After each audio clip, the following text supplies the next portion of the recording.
एक छोटा सा सिंगल बेड का शानदार शमशान। चिता जल चुकी है। सब लेना देना, आकांक्षाएं, टारगेट, जिम्मेदारियां, कंधे का बोझ, आत्मा का बोझ, सर का बोझ,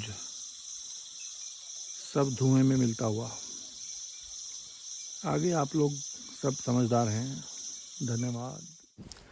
मेरे प्रिय मित्र, आपका इस चैनल तक आने के लिए मैं सम्मान करूंगा, क्योंकि इतना भूल भुलावा है सोशल मीडिया पे, हर जगह अलग अलग प्लेटफॉर्म्स हैं।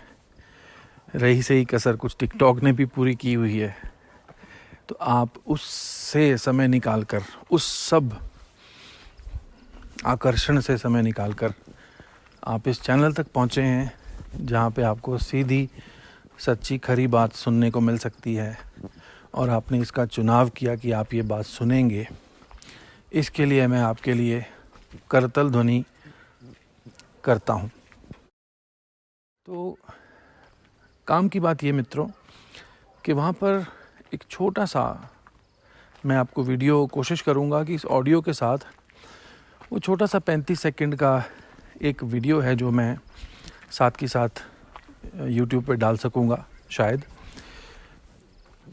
उसमें मैंने बोला है वीडियो में, ये एक छोटा सा सिंगल बेड का शमशान घाट है, जहाँ पे किसी व्यक्ति की अंतिम रस्में हो रही थी। धुआं उठता हुआ नज़र आ रहा था और बहुत नीरवता, झींगुर का शोर, दोपहर में भी झींगुर का शोर। इतना जंगल के बीचों बीच दूर से वो शमशान घाट नज़र आता है। तो ये वीडियो जब मैं शाम को अपने घर पहुंचा तो हमारे घर एक मेहमान था। मैंने उसको वीडियो दिखाया। वीडियो बहुत शानदार लगा, बहुत ही ज़्यादा, क्योंकि बरसातें चल रही हैं और जून में भी बरसातें चल रही हैं और उसकी वजह से वो हरियाली का जो निखरापन है वो बहुत ही सुंदर हो गया था। अति सुंदर, ऐसा गहन सुंदरता भर जाती है पेड़ों में, जंगल में, जब बरसात होके चुकती है।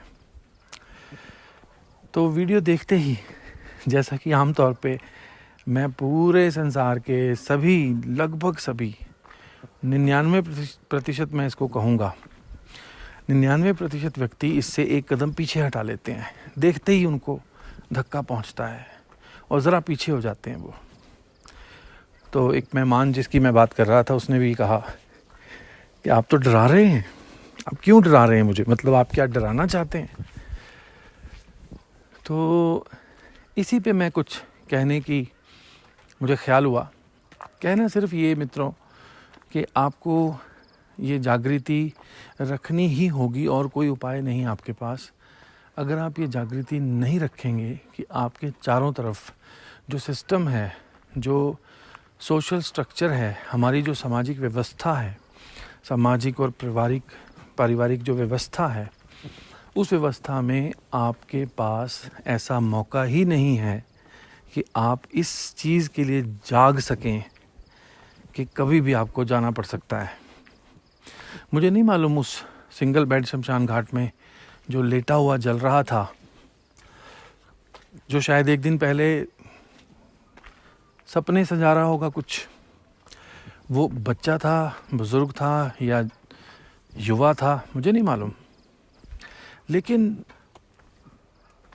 मेरा मानना ये है, मैं बार बार ये कभी तो मुझे भी महसूस होता है कि मैं बहुत दोहराता जाता हूँ इसी बात को, लेकिन ये बात ही इतनी ख़ास है कि इसको सारी उम्र भी दोहराया जाए तो कम है। हमारे सामाजिक व्यवस्था में कहीं भी ये इंतज़ाम नहीं है। मान लीजिए, ईश्वर न करे, वो 19 साल का कोई बालक हो जो चला गया आज, जिसको अग्नि के हवाले किया गया। मान लीजिए वो 19 साल का कोई बालक है और 19 साल के बालक को तो कोई बताता नहीं कि आप कल सुबह भी जा सकते हो, फिर कभी भी जा सकते हो। आपका स्वास्थ्य ठीक हो फिर भी जा सकते हो, आपको कोई छोटा रोग भी ना हो फिर भी आपको जाना पड़ सकता है, सांप काट सकता है, आप ऊंचाई से गिर सकते हैं। और ऐसी कहानियों से हमारे शास्त्र भरे पड़े हैं कि अगर राजा को मृत्यु आनी थी, मृत्यु ने राजा को दर्शन दिए स्वप्न में और ये कहा कि अब से ठीक 5 साल बाद में तुझे लेने आऊँगी। राजा चौंक के जाग गया। ठीक 5 साल पूरे हुए, उसने पूरा इंतज़ाम किया, तेज़ से तेज़ घोड़ा लिया, सबसे तेज़ भागने वाला घोड़ा उसने अपना लिया और उसने रेस लगा दी। और वो बहुत जल्दी 2-3 दिन में ही सैकड़ों मील की दूरी पे एक जगह पहुंच गया। तो वहाँ उसका सामना फिर मृत्यु से हो गया और मृत्यु ने उससे कहा कि मैं तो सोच ही रही थी कि तू इतनी दूर से इतनी जल्दी सफ़र करके यहाँ कैसे आएगा, क्योंकि तुझे यहीं से लेने आना था। हमारे शास्त्र भरे पड़े हैं इन कहानियों से। हमारे हर शास्त्र में, हर धार्मिक, मैं बचपन से कल्याण एक मैगज़ीन आती थी, एक मैगज़ीन थी, धार्मिक मैगज़ीन जिसका नाम कल्याण है, मैंने वो बहुत पढ़ी है। कोई और साहित्य ऐसा और उपलब्ध नहीं था तो कल्याण में मेरा मन लगता था, मैंने बहुत पढ़ा उसको। 1 साल बाद 12 कल्याणों को मिला के एक विशेषांक आता था इकट्ठा, जिसको डाइजेस्ट कह सकते हैं आप। तो ऐसी कहानियाँ मुझे बहुत समझ आई हैं, नज़र आई हैं, जिसमें बार बार कहा गया है कि मृत्यु अवश्यम भावी है, इसको तुम रोक नहीं पाओगे, इसको बदल नहीं पाओगे, इसको हटा नहीं पाओगे। लेकिन हम एक बच्चे को, हम हमेशा कहते हैं, बच्चे को छोड़िए, हम तो जवान आदमी को भी शमशान घाट का दर्शन कराना नहीं चाहते, शमशान घाट में क्या हो रहा है ये दिखाना नहीं चाहते। हमारा सिस्टम बहुत लंबे उम्र तक, ज़्यादा उम्र तक, बचपन से लेकर जवानी की उम्र तक ये नहीं प्रकाश डालता कि जाना अभी पड़ सकता है, कल भी नहीं, अभी। तो मुझे नहीं मालूम वो अर्थी पे लेटा हुआ आज जो मैंने देखा, दूर से देखा, वो बच्चा था या जवान था या क्या था, लेकिन मान लेते हैं वो बच्चा था या वो जवान था 20 साल का। और उसको हमेशा इस बात से दूर रखा गया कि मृत्यु का ख्याल भी नहीं करना। मृत्यु का ख्याल करोगे तो तुम्हारी ज़बान पे सरस्वती बैठ गई तो हो सकता है तुम्हें जाना ही पड़े। शायद तुम इसी वजह से चले जाओ कि तुमने मृत्यु का ख्याल किया। ठीक है, मैं आपकी बात से सहमत हो जाता हूँ कि आप मृत्यु का ख्याल नहीं करने देंगे, ठीक है। वैसे तो मैं ये नहीं मानता कि अगर मेरे मन में कोई विचार है, मृत्यु का विचार आ गया है, ऐसे ही मृत्यु का ख्याल आ गया है, किसी पिक्चर को देखकर, किसी सीरियल को देखकर, किसी फिल्म को देखकर भी मृत्यु का ख्याल, मृत्यु तो हो ही रही है ना जी, चारों तरफ नेटफ्लिक्स में हो रही है, हर जगह हो रही है, मृत्यु तो दिख ही रही है, और मुझे मृत्यु का ख्याल आ गया, तो मैं ये नहीं मानता कि उससे मेरा जाना हो सकता है, मुझे मृत्यु आ सकती है उससे। क्योंकि किसी भी विचार को मूर्त रूप देने के लिए, किसी भी विचार को वास्तविक रूप देने के लिए, किसी भी विचार को घटना में बदलने के लिए जो ताकत चाहिए, जो वैचारिक और संकल्प की शक्ति चाहिए, वो किसी के पास नहीं होगी, नहीं ही होगी।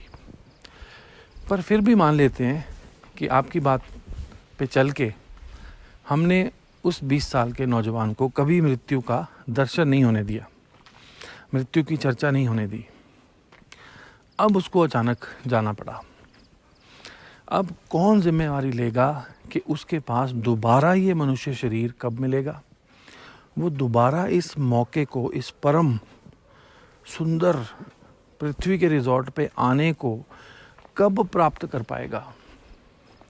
और कौन ये बताएगा, कौन ये जिम्मेदारी बताएगा, कौन ये जानकारी बताएगा कि वो कहाँ चला गया, मृत्यु के बाद वो कहाँ गया, और जहाँ गया वहाँ से फिर कब इस अवस्था में इस मनुष्य जीवन में कब आएगा, किसी को मालूम नहीं। झूठ बोलने को बहुत लोग बोल सकते हैं कि हम जानते हैं, है ना। आपने देखा होगा ना कि जितना झूठ ज्योतिषी लोग बोल देते हैं, कई बार कुछ और भी लोग हैं जो झूठ बोल देते हैं, यूं ही कुछ भी फेंक देते हैं, लेकिन किसी के पास प्रमाणिक ये बात नहीं है कि वो दोबारा उसको ये मौका कब मिलेगा। तो आपके मृत्यु से उसको विमुख रखने से वो इस मौके का जितना अच्छे से अच्छा, गहरे से गहरा, शुद्ध से शुद्ध इस्तेमाल कर सकता था, वो तो नहीं कर पाया ना जी। उसको जो गहराई, जो निचोड़ जान लेने थे, उसको जो तत्व जान लेना था जीवन का, उसको जीवन का जो परम पा लेना था, परम अनुभव, परम गहराई या परम ध्यान या परम धर्म, जो भी आप नाम दे सकें, यदि उसको ये पा लेना था और हमने उसको किस में लगा के रखा, लगभग 20 वर्ष की उम्र तक तो वो पढ़ाई में ही लगा रहा होगा। पढ़ाई के अलावा कोई बात ही नहीं होती बच्चों से। आप बच्चे से मिलते हैं तो क्या पूछते हैं, हाँ जी कौन सा स्कूल है आपका, कौन सी क्लास में पढ़ते हो, आप चेक कर लीजिए। इसके अलावा कोई 2 सवाल, इन 2 सवालों के अलावा हमारे पास कोई सवाल ही नहीं बच्चे के लिए। ज़्यादा से ज़्यादा कोई ये पूछ लेगा बड़े होके क्या बनोगे। कोई ये नहीं पूछने की हिम्मत करता कि कल जाना पड़ा तो क्या बनोगे, कल जाना पड़ा तो क्या बन जाओगे, क्या बन जाओगे, 2 मुट्ठी राख। कोई याद नहीं दिलाना चाहता बच्चों को, और ये याद ना दिलाकर हम उसका नुकसान करते हैं। तो आज मेरे घर पे जो मेहमान थे, उन्होंने जब ये कहा कि आप तो डरा रहे हैं, तो मैं समझता हूँ उनकी समस्या ये है, उनको यही डरना सिखाया गया कि मृत्यु से डरते रहिए।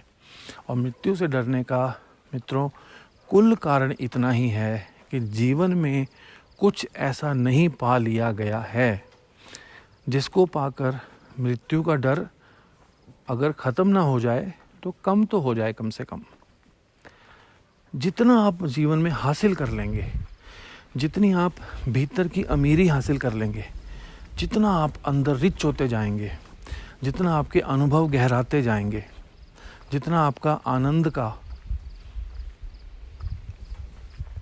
स्रोत खुलता जाएगा, उतना आपको मृत्यु का भय कम होता जाएगा। इसकी एक छोटी सी मैं इसको जांच लेने की विधि बताता हूँ आज। जब आप स्नान करते हैं सुबह, आप अपने सर पे पानी डालते हैं। आप सुबह चेक कीजिएगा, इसको जांच लीजिए। आप आंखें बंद करके सर पे पानी डालते रहिए। अगर आप 2-3 मिनट तक आंखें बंद रख के सर पे पानी डाल सकें और आंखें खोलने का मन ना हो, और आप देखेंगे आपको भय पकड़ेगा, आपका आंखें खोलने का मन करेगा, आपका मन विचलित हो जाएगा, आपका मन घबरा जाएगा कि ये अंधेरा एकदम, आप आंखें खोलना चाहेंगे। तो एक मेरा अपना मापने का तरीका है। अगर आपके भीतर के अनुभव अच्छे हैं, अगर आप ध्यान में स्थित हुए हैं कभी ना कभी, तो आपको आंखें बंद रखने से, पानी डालते रहने से डर नहीं लगेगा। ये मैंने एक छोटी सी ऑब्जर्वेशन आपको बताई है। तो मेरा मकसद सिर्फ आप लोगों से इतना ही है कि YouTube पे या Facebook पे या WhatsApp पे अब ये वीडियो का ज़माना है, सब तरफ वीडियो ही वीडियो चल रहे हैं। और अब तो आप चेक कीजिए, एक जांच में बताया गया कि WhatsApp पे भी 60% जो चीज़ फॉरवर्ड हो रही है वो वीडियो है। तो मैं थोड़े वीडियो कम बना पाता हूँ किसी वजह से, तो ऑडियो का लाभ है कि आप उसको साइड में रख के भी काम करते हुए भी सुन सकते हैं।